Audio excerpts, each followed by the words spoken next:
Just let me put my lipstick on first. Hello everybody and welcome back to the Final Third podcast today. We're back with my grandpa and we are on to England again. This time we have got to the finals. How do you think we've done this tournament?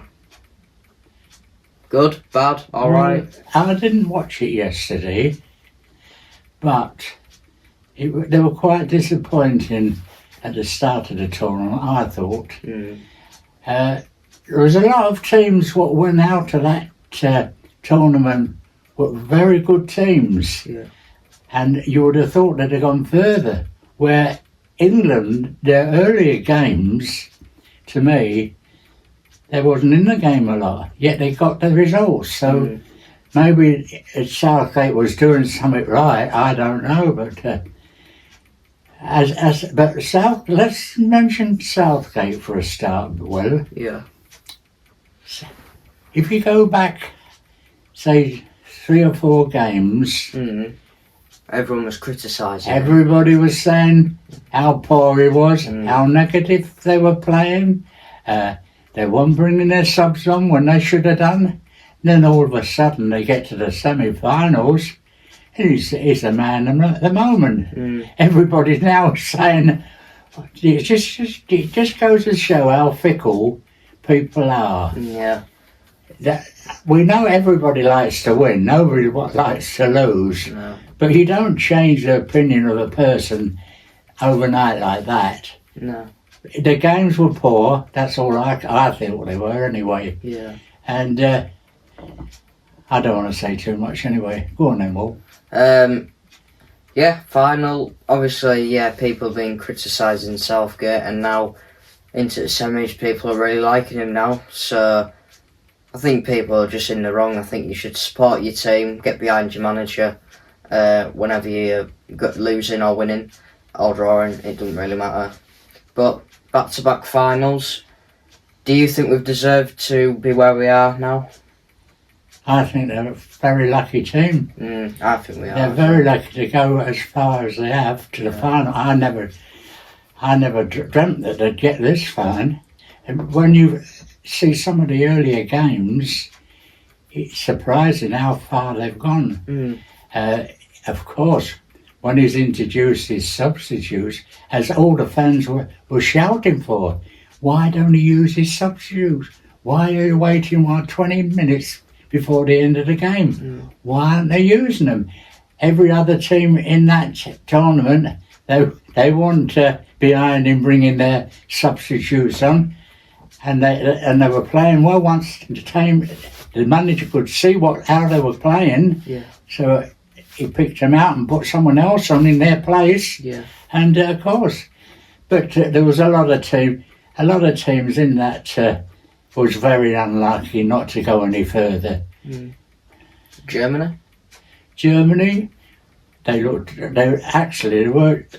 as if they was going to go right the way through. Germany at one time, they played very well.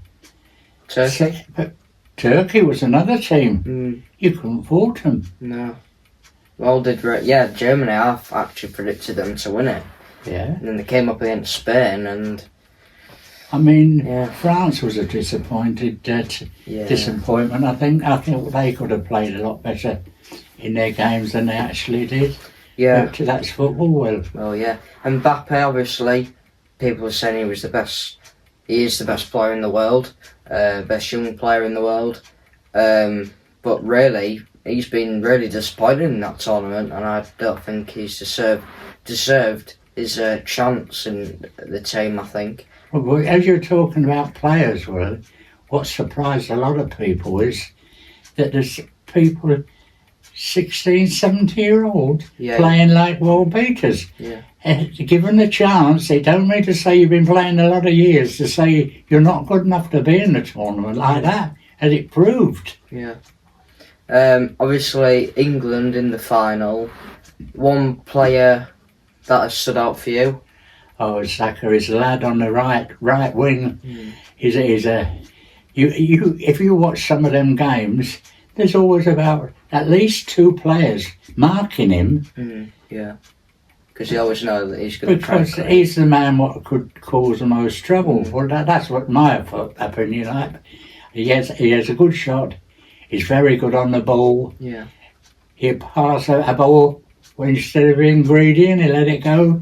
And of course, a lot of people started to complain about the centre forward not getting their service. But if you've got two men marking you on the right wing, Yeah. trying to get the ball across, it's a very hard job. Yeah. Foden, what do you think to him? Oh, well, he's a marvellous player for Manchester City. Yeah. He's a very dangerous player. But a lot of people said that he was playing out of his position, not out of his socks. So I don't know. He wasn't exceptionally good. He plays well for his club, so we know he's got it.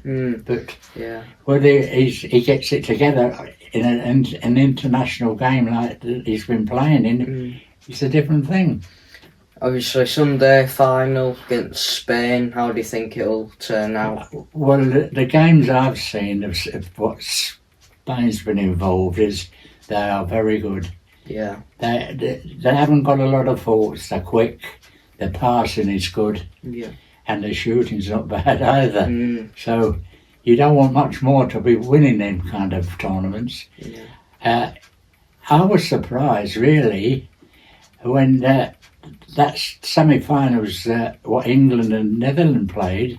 I was surprised to see that England was second favourites because everybody was raving about England, the way they're playing. Yeah. Yet, if you was looking at the betting, actually, at the start of that match, Netherlands were favourites to win it. Yeah.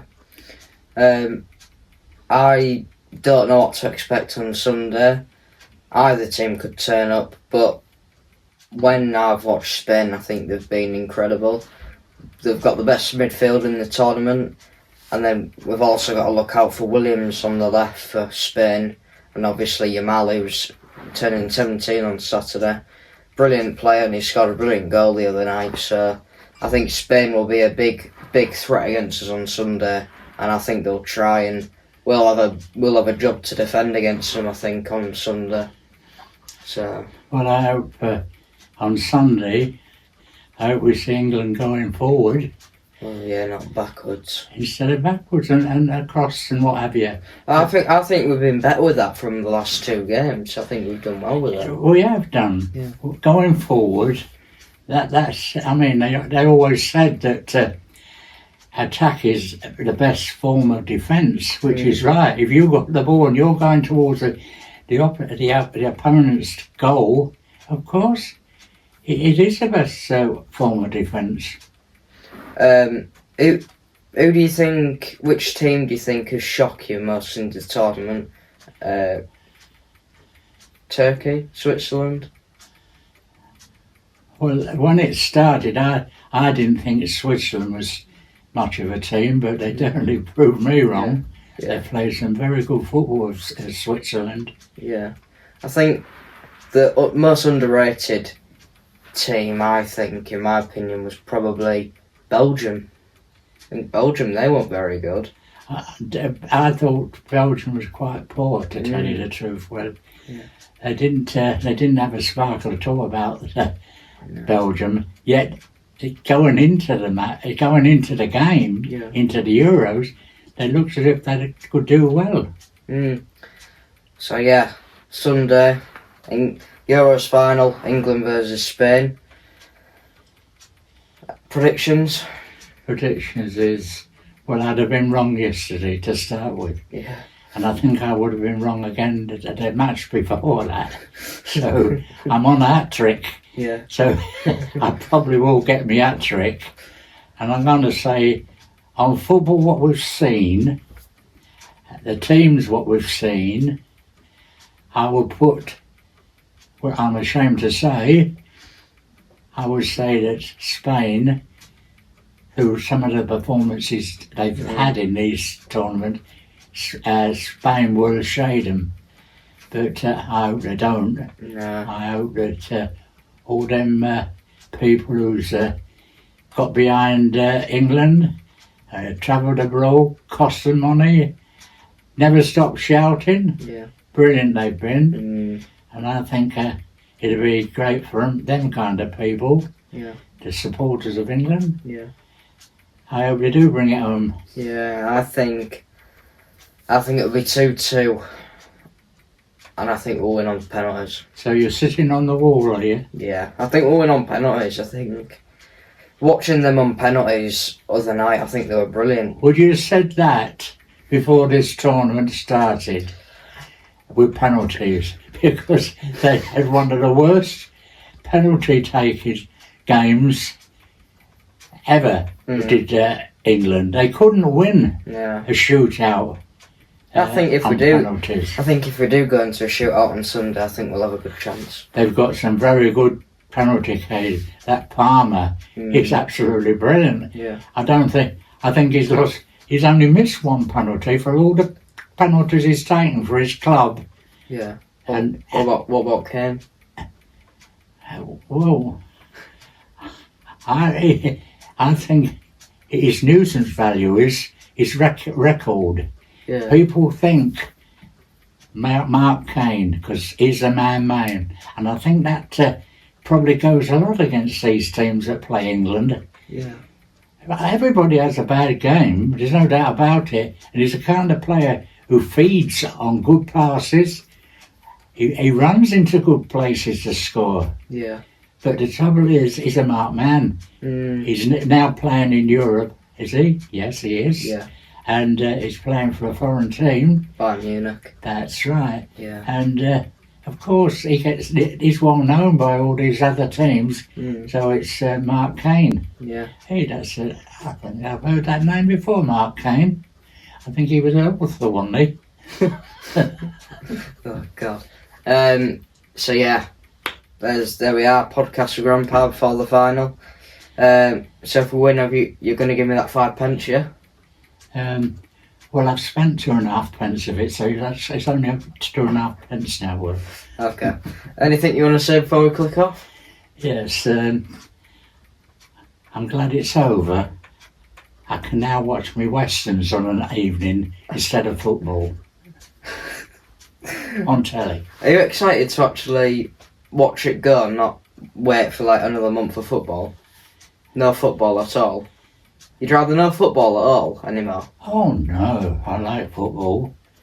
I like it. Have you- Do you know what's outstanding for me? And I can't wait is the referee see some of these donkeys who's refereeing.